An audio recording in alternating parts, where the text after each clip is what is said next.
Educando seu bolso, com o economista Frederico Torres.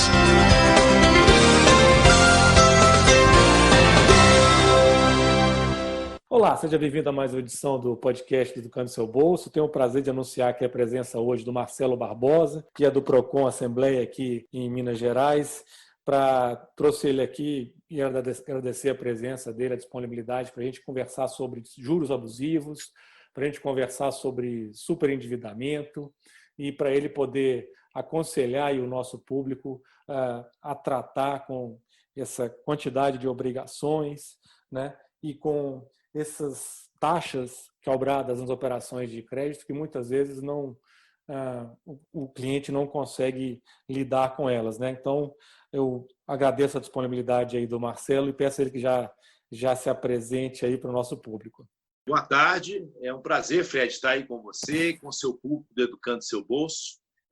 Marcelo Barbosa, eu coordeno o Procon da Assembleia Legislativa já há 20 anos, sou servidor público da Assembleia há 32 e já quero deixar claro aí para quem está nos assistindo o que o Procon está falando sobre esse assunto, né? Que a ideia de Procon é tratar de telefonia, é tratar de produto com defeito, mas de uns anos para cá, nós percebemos que de cada 10 consumidores que comparecem, né, ao Procon, 6 estão ali para resolver problemas que envolvem dinheiro, incapacidade de pagar determinada dívida, cobranças abusivas. Então, isso aí fez com que nós voltássemos a atenção para esse público e começássemos a criar, juntamente com os fornecedores, que são os bancos, as instituições financeiras, canais de atendimento para que nós pudéssemos intermediar uma negociação melhor para o consumidor diante da dificuldade que ele estava tendo dele mesmo, com a instituição, de obter um acordo aí razoável para o pagamento da sua dívida. A gente sabe que as instituições financeiras são detentoras desse crédito e, muitas vezes, nós não podemos obrigar que elas façam determinadas parcelas, determinado valor, mas, pelo menos, nós podemos ajudar a detectar aí, por exemplo, algumas tarifas cobradas abusivamente, juros abusivos e tentar fazer a intermediação de uma negociação melhor que caiba no bolso desse consumidor. Excelente. Eu acho que você tocou em 2 pontos muito interessantes, Marcelo, que a gente também até tem algum contato com eles aqui. Primeiro, essa transformação na natureza da reclamação junto aos PROCONs, né, que antes eram muito de compras de bens físicos e passou a ser cada vez mais da prestação de serviços. Empresas de telefonia, serviços financeiros, né, que onde ainda mais do que no serviço de telefonia, há um desconhecimento muito grande em relação às características do produto, tarifas, preços que se pode cobrar, né, modalidades de cobrança. A gente tem muito esse tipo de contato, reclamação aqui no Educando Seu Bolso também. A gente valoriza muito a função que vocês do Procon cumprem, né, nessa intermediação, como você bem disse, entre o cliente e a instituição financeira. Eu imagino que, já me adiantando aqui nas perguntas que eu tenho para te fazer, imagino que uma das questões cruciais para intermediar essa relação seja a definição dos juros abusivos. Você poderia nos auxiliar, por exemplo, em como identificar exatamente esses juros abusivos? Não? O que para quem está nos ouvindo agora, o que pode ser considerado como juro abusivo? Pois é, Fred. Esse conceito, na verdade, durante muito tempo foi um fantasma, né? A gente não conseguia definir o que são juros abusivos até que o STJ, que é o Superior Tribunal de Justiça, trouxe uma jurisprudência para que os PROCONs pudessem ter um patamar de entendimento do que seriam os juros abusivos. Então, para esse entendimento, é todo aquele valor de juros que estão acima da média praticada pelo mercado financeiro para determinada operação de crédito. Por exemplo, um crédito pessoal. Vamos colocar aí que o mercado esteja praticando uma média em torno de 7% de juros ao mês. E detectamos que um determinado contrato há uma operação de crédito pessoal com o consumidor com juros ali de 10%. Então, já está claro para nós, dos PROCONs, que aqueles juros de 10% são juros abusivos, porque eles estão acima do valor médio de mercado. Só que o consumidor, com esse fantasma desse conceito, chegava no PROCON a todo momento questionando que os juros são abusivos. Os juros são abusivos. E aí nós, com os nossos técnicos, a analisarmos o contrato do consumidor, percebíamos, com base nas informações do próprio Banco Central, da média de juros praticados, que aqueles juros não eram abusivos. Eles estavam dentro, inclusive alguns abaixo da linha média de mercado. Daí nós começamos a criar um outro conceito de juros abusivos. Qual é? É a incapacidade do consumidor de honrar com esse compromisso financeiro. Então, aqueles juros tornaram-se elevados para aquele cidadão, porque ele simplesmente não está conseguindo pagar. Então, ele criou na mente dele o conceito de que aquilo é abusivo porque ele não consegue pagar. Hoje, uma realidade é muito tranquila. Se eu analisar 10 contratos do PROCON, 9 estarão dentro da faixa média de mercado, sem sombra de dúvida. Um ou outro que extrapola, porque existem, no máximo, 2 ou 3 financeiras que, de fato, praticam juros abusivos, e me perdoe, até mesmo extorsivos, em razão da média de mercado, que são juros, por exemplo, da ordem de mais de 20% ao mês. Isso aí não tem dúvida, é uma abusividade.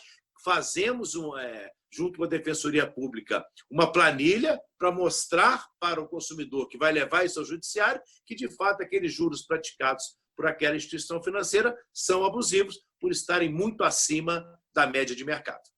Tá, interessante também 2 conceitos que você traz aí, né? Primeiro é de incapacidade de lidar com a obrigação, nem sempre numa taxa efetivamente abusiva, mas que gera um problema de lidar, de efetuar os pagamentos, e num outro extremo, realmente a operação de alguns agentes de mercado que você foi elegante em não citar o nome, mas a gente vai colocar junto com a divulgação desse podcast uma divulgação das taxas médias praticadas, né, pelas instituições financeiras, bancos financeiros, etc. E vai ficar bem claro para o nosso público, eu acho que de quem você está falando, imagino que sejam também algumas instituições cujos nomes me vêm à cabeça aqui.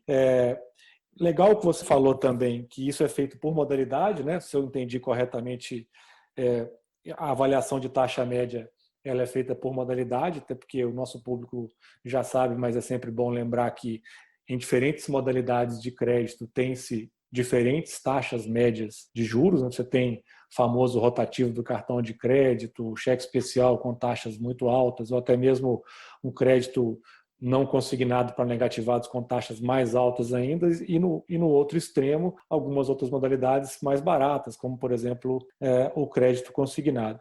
E se eu também entendi corretamente a sua resposta, Marcelo, parece que vocês encaminham o caso, né, de quem procura o PROCON, inclusive com um auxílio jurídico. É por aí? Vocês dão um encaminhamento prático para o caso das pessoas que estão em dificuldade?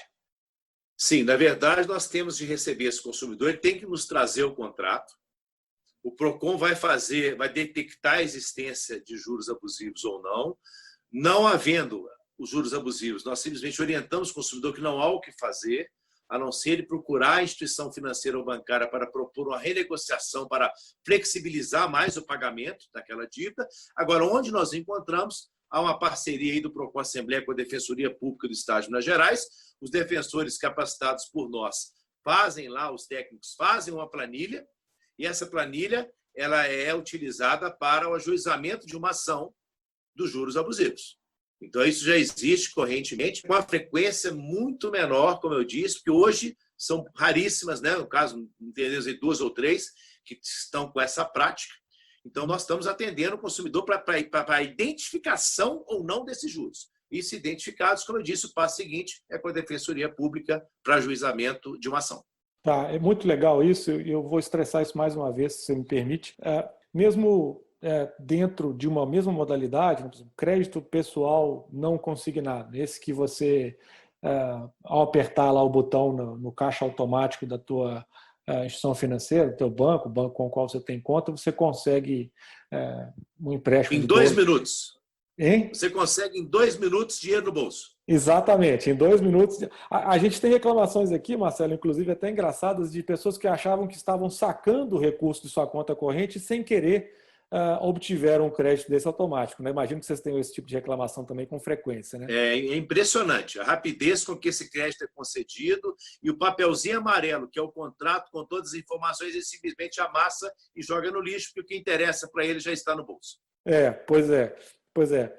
Então, o que eu ia estressar, continuando, é que, mesmo nessa modalidade, a gente tem uma taxa média aí de 4, 5, 6%, aí, segundo as informações do começo de junho aí no site do Banco Central, mas você tem uma discrepância muito grande, né? Que eles cobram um pouco mais barato e as outras instituições que chegam a cobrar muito mais caro, né? E, inclusive, essas que o Marcelo citou aí, que estão na listagem, né? Quer dizer, essa informação pública cobrando mais do que 20%. Então, tem os casos flagrantes de abuso, né? Eu acho que é o que o Marcelo falou, onde fica muito evidente, né, a cobrança de um juro abusivo, e tem outros casos onde é uma variação de preço que, de certa forma, pode ser até justificável, tecnicamente, a diferença da instituição, a diferença do risco do cliente, ou seja, né, de quem está tomando.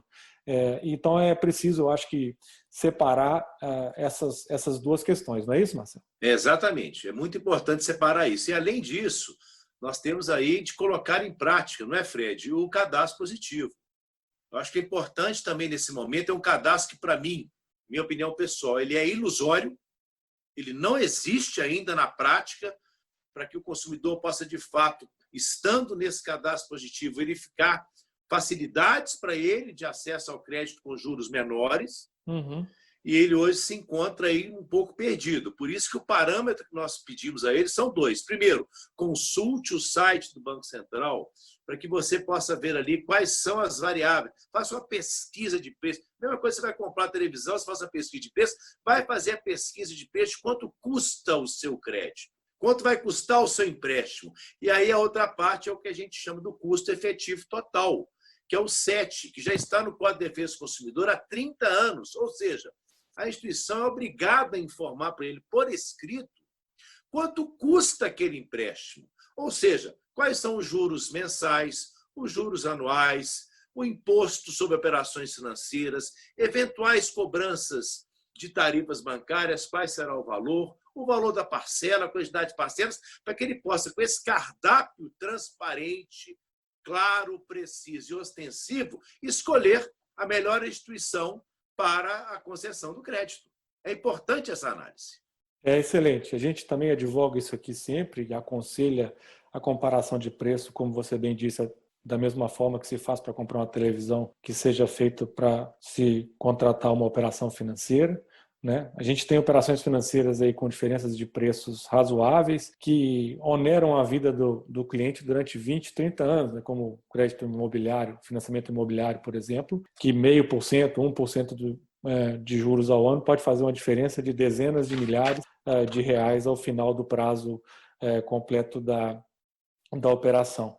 Até aproveito para fazer um jabá nosso, né, que lá no Educando Seu Bolso a gente tem uma ferramenta também de comparação de taxa de juros entre diferentes instituições financeiras que vai até além dessa do Banco Central. Ela incorpora também, além das instituições financeiras autorizadas pelo Banco Central, a gente traz informações de fintechs, que são essas novas empresas de tecnologia aí que têm oferecido crédito também.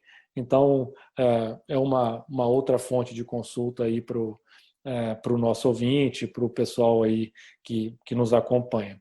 Marcelo, deixa eu aproveitar para entrar num outro assunto, quer dizer, relacionado, obviamente, né, mas você falou aí de endividamento, superendividamento. Como é que vocês definem isso aí no PROCON? Como é que vocês trabalham essa questão por aí? Nós temos a gente segue a doutrina do direito do consumidor, né, os clássicos, né, Cláudia Lima Marques, Bruno Miragem, que são clássicos que inclusive, trabalham já com superendividamento, foram mentores, inclusive, do projeto de lei que está tramitando aí no Congresso, que nós estamos torcendo para que ele seja votado rapidamente, que é o PL 3515. E a gente trabalha com isso. A pessoa, ela simplesmente, com o que ela recebe de rendimentos, sejam provenientes de onde for, ela não consegue, com o que ela ganha, sobreviver pagando as suas dívidas presentes e futuras. E aí vai um conceito muito interessante quando eu falo sobreviver. Eu sempre vou falar aqui, Fred, na dignidade da pessoa humana. Uhum. A dignidade da pessoa humana, para nós, é uma base desse cálculo. Então, eu acho que a pessoa ela não consegue, com o que ela está recebendo de rendimentos familiar ou individual, pagar as suas dívidas presentes e futuras e conseguir manter o que nós chamamos de mínimo existencial, relacionado diretamente à dignidade da pessoa humana. Então, quando você está nessa situação, nós entendemos aí que há um endividamento. O superendividamento já inclui situações futuras. Também lá para frente, já sabe que você não vai conseguir mesmo fazer esse pagamento. Então, esse conceito que nós utilizamos para caracterizar aquela pessoa, o perfil dela como superendividado e, principalmente, a análise que eu faço, quando a pessoa compromete a sua renda com as dívidas em mais do que 30%. Esse 30% eu tirei de uma regra dos terços, que é muito interessante, ela é feita por alguns economistas, que é a gente dedicar 1/3 do nosso rendimento para a nossa existência mesmo, o mínimo existencial, 1/3 para as dívidas e o outro terço para uma reserva. Eu acrescento o 4/3, que é rezar 1/3 para tudo isso dar certo. O problema é que não dá. As pessoas que chegam ao PROCON estão com comprometimento de renda da ordem de 70%, 80% do que elas ganham, e aí não há com dívida, aí não há a menor dúvida. Esse é um superendividado mesmo.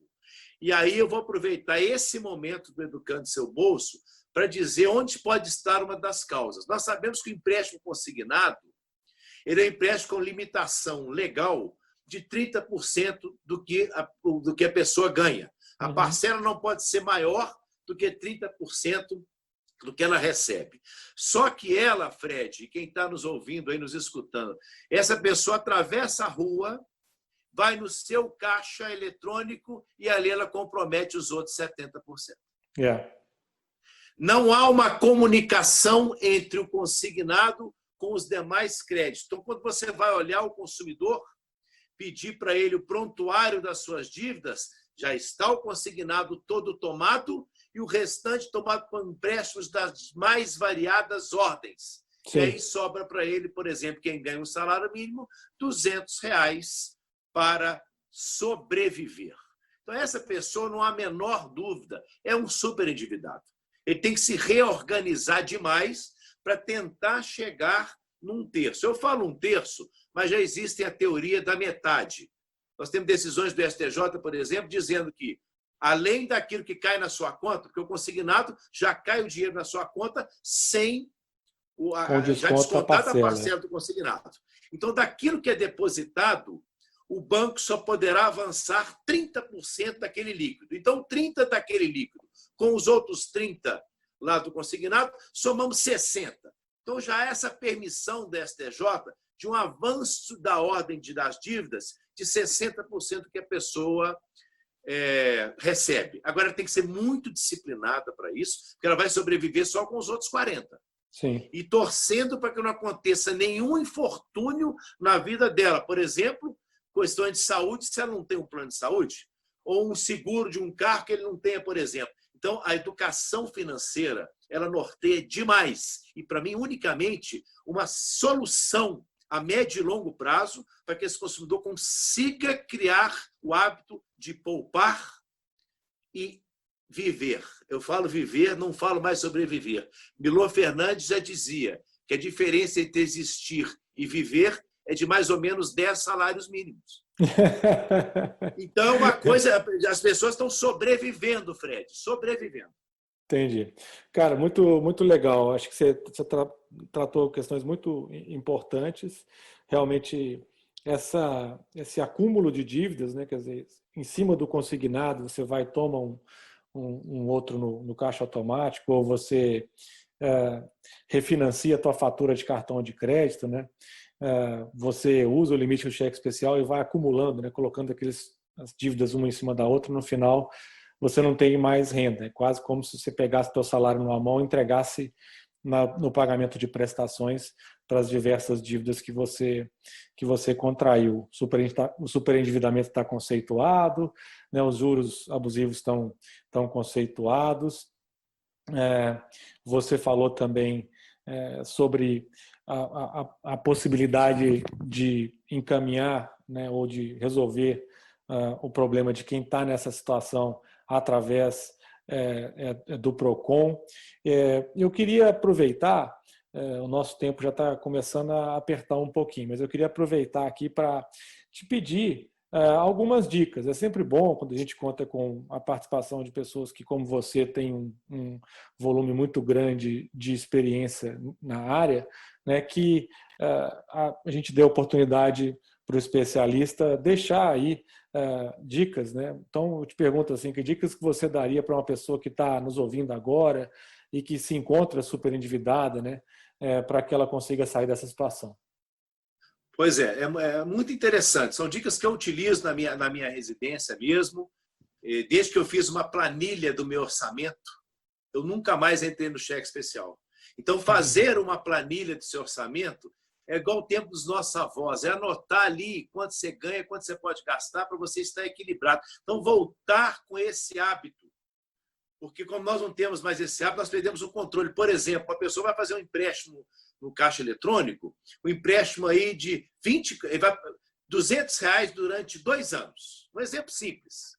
Ela não coloca no papel que durante 2 anos ela tem R$200 a menos. É muito simples isso. Aí ela esquece, esse faz outro, então colocar no papel para você não comprometer mais do que 30% ou 50% no máximo.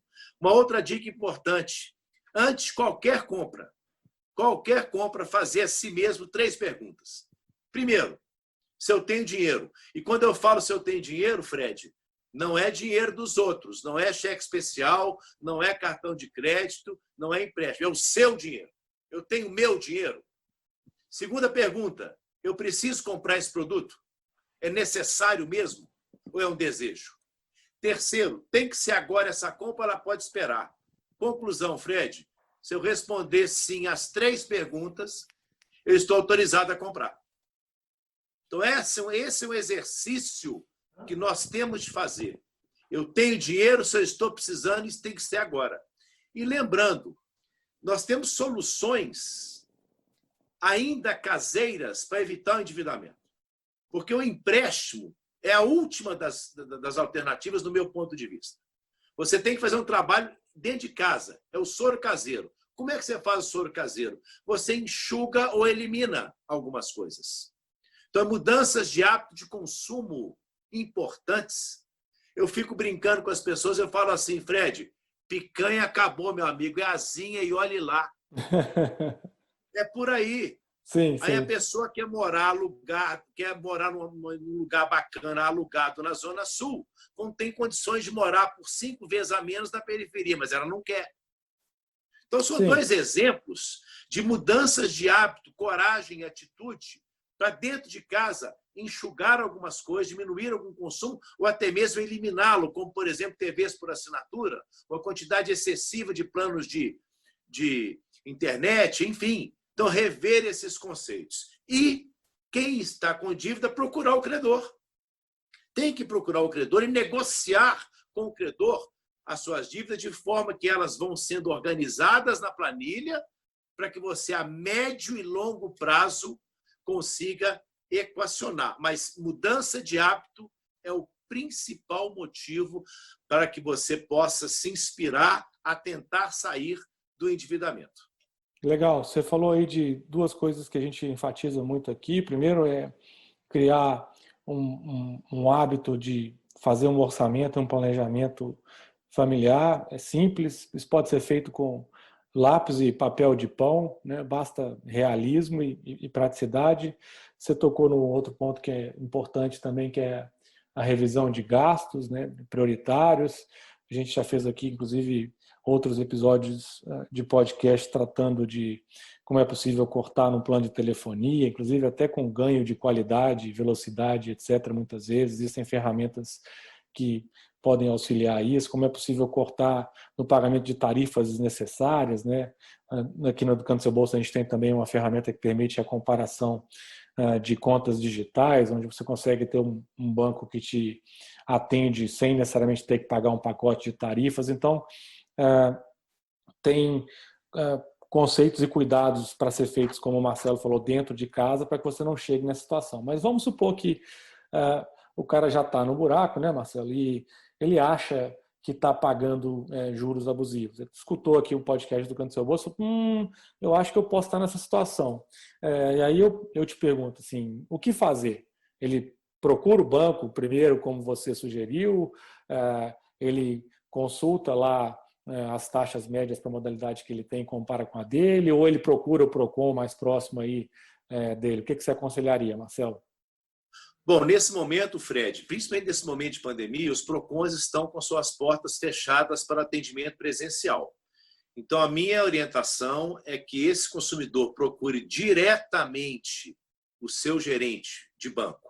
É sentar na frente dele. Nada contra o call center, as ouvidorias dos bancos, mas quando você trata de ele próximo, fica mais fácil. Não sendo possível, os bancos colocaram à disposição aí, as instituições financeiras, dos consumidores nesse momento, os seus canais de atendimento, para que ali o consumidor possa tentar fazer uma transação para negociação. Se isso acontecer, é muito importante, reforço o que eu disse anteriormente, que ele tenha acesso, preferencialmente por escrito, do custo desse empréstimo, do custo dessa negociação. Por quê? Nós estamos vendo várias publicidades bancárias agora, que quem olha acha que é mil maravilhas. O que é isso? Eu vou deixar de pagar durante 4 meses, só vou começar a pagar no final do ano, mas que beleza, vírgula. Não tem almoço grátis. Procure saber com precisão e clareza do banco o que significa você deixar de pagar agora e começar a pagar lá na frente. Se você está fazendo um novo empréstimo para pagar ou se você está adiando o seu financiamento hoje para pagar depois.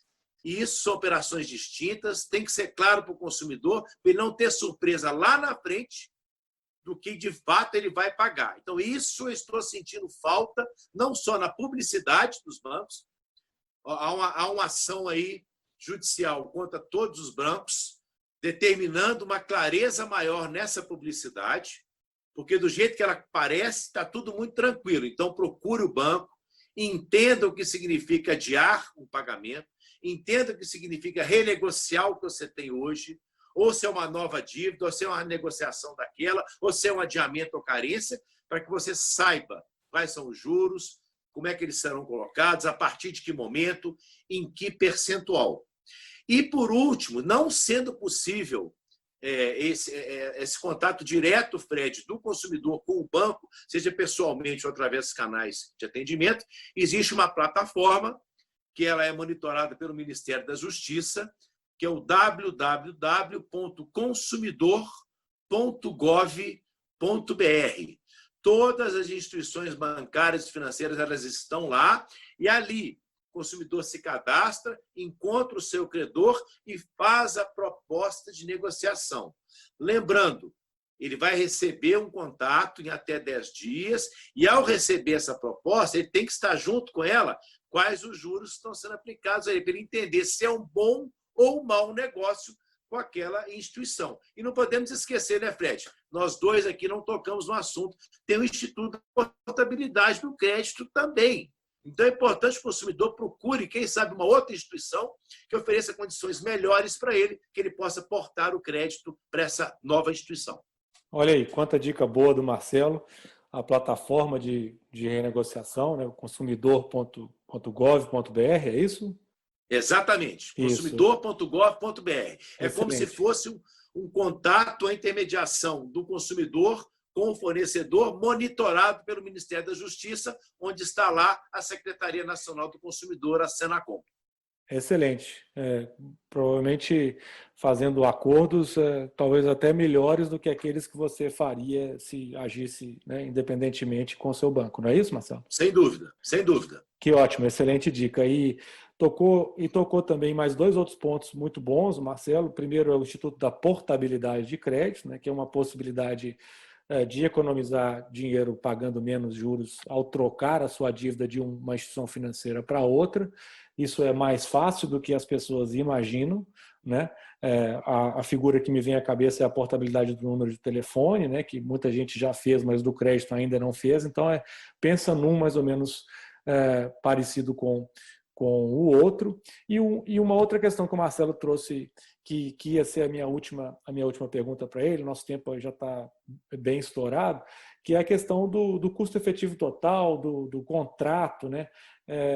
Que dicas, Marcelo, e realmente aí minha última pergunta, você daria para alguém que está em vias de assinar um contrato ou para contrair um crédito, né, tomar um empréstimo em relação à análise de contrato ou coisas assim? Olha, essa para mim é das mais importantes dicas quando tratamos já do contrato. Nós sabemos que os consumidores eles ficam ansiosos pelo dinheiro, não leem um contrato e também o contrato não é explicado. Então, lembrar que nós temos um direito e dever. O direito do consumidor de ter acesso às informações claras e precisas sobre aquele negócio, sobre os riscos daquele negócio e sobre a composição do custo efetivo daquele negócio. Código de Defesa do Consumidor, artigo 6º e artigo 52. Então, conheça claramente os riscos. Quais são os riscos? Os riscos são os juros, os riscos são as tarifas, os riscos são os encargos, se você deixar de pagar. Então, isso é importante. E o dever do credor de informar para o consumidor isso. O projeto que está no Congresso cria esse dever de maneira expressa. O dever de consultoria, o dever de acolhimento, o dever de cooperação.